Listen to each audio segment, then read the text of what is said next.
Hey everyone! Today we're digging into the science behind the armbar, but not from the attacker's side. Instead, we'll see how this move forces the defender's subscapularis muscle into a position of lowest mechanical advantage, making escape nearly impossible. The subscapularis is one of the four rotator cuff muscles. It sits on the front of the scapula, the shoulder blade, and attaches to the lesser tubercle of the humerus, the bone in your upper arm. Normally, the subscapularis is responsible for internally rotating the arm and stabilizing the shoulder. But in an armbar, it's forced into a mechanical trap, unable to generate enough torque to protect the joint. Muscles work through leverage. The shoulder acts like a third-class lever, with the muscle force between the fulcrum shoulder joint and the load, the arm. This effect is demonstrated in this diagram. In normal conditions, the subscapularis generates torque to internally rotate the arm. Torque is equal to Rf sine theta, where F is the muscle force, R is the distance to insertion, and theta is the angle between the force and the lever arm. But during the armbar, the opponent's hips and body weight greatly increase the external load. At the same time, the defender's arm is stretched nearly straight, reducing theta, and thus making it harder for the subscapularis to create meaningful torque. This is the lowest mechanical advantage. In an armbar, the attacker isolates the defender's arm and extends it against the joint's natural range. The subscapularis, trying to internally rotate and protect the arm, is stretched and weakened. As the attacker moves the arm, they force the subscapularis to do more work over a greater distance, but it can't keep up. This fits with the equation, work is equal to force times distance. It becomes harder and harder for the defender to generate the necessary torque to control the arm's motion. And the subscapularis cannot produce enough torque fast enough, leading to hyperextension. Okay, so I also want to talk about real quick the moment of inertia of this system and how we're going to represent that. So essentially, during the shoulder rotation, the humerus acts like the rotating rod in this system, and because of this, we can represent the moment of inertia as 1/3 mass length squared. And this is because we're modeling this as a rod that is pivoting at one end, like the humerus. Now, this is important because the moment of inertia is what must be overcome by the muscle to accelerate the arm during rotation, and this is what the armbar takes in mind when trying to abuse the subscapularis.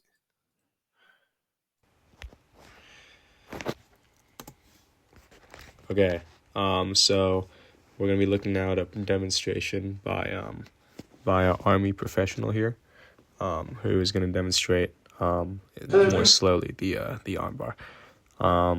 So as you can see, he's gonna grab the defender's arm, wrap it around with his own, and then he's going to pin the opponent's head, bring his knee or his leg over the opponent's head. So now he has control with his hips. And he has tons of leverage on his opponent's arm. Is able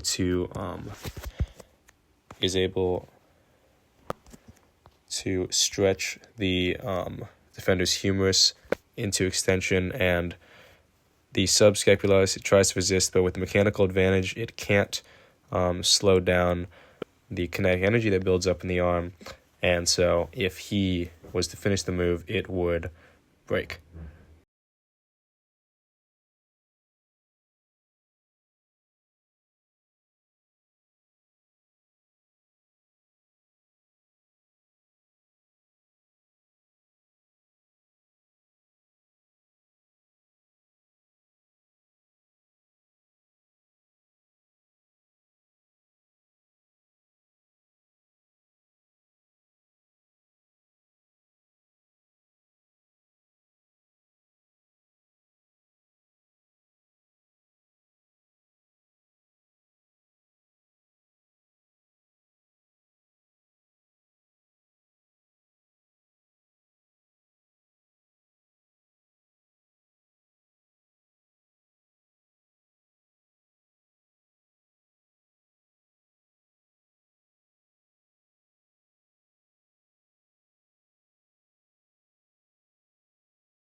There's that arm lock. Oh, beautiful flying armbar attempt by Mika Galvao. Gets the arm, and he's got it.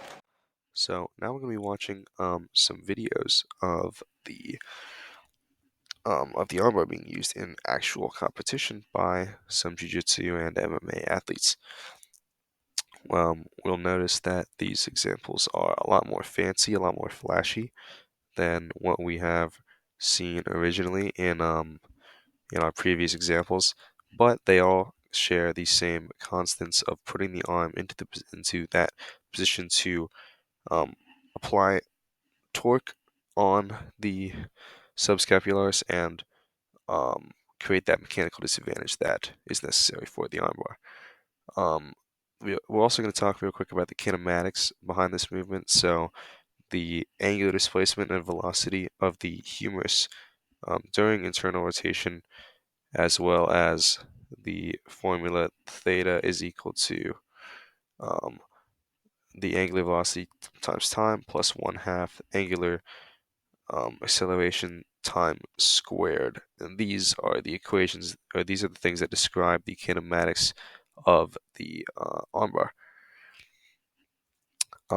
And essentially, this is like the kinematics behind the armbar, but there's also elastic potential energy in the muscles and tendons surrounding and on the armbar and humerus that are stretched when the armbar is also performed. To wrap up, in an armbar, the defender's subscapularis is not helping them win. It's actually it's fighting a losing battle. The physics of torque, moment of inertia, and mechanical advantage stack the odds against the subscapularis and the opponent in an armbar. Some summary bullet points would be that the subscapularis is responsible for the internal rotation and stabilization of the arm. In an armbar, the shoulder is locked into the weakest angle, and then with the weakest angle comes the lowest mechanical advantage and minimal torque. And this results in an armbar, which results in a loss of control of the arm for your opponent, but also a high risk of injury due to the high risk of breaking your opponent's arm. Essentially, the science of jiu-jitsu is not about who's stronger. It's about who can create the greatest possible mechanical advantage for themselves. Thank you for watching.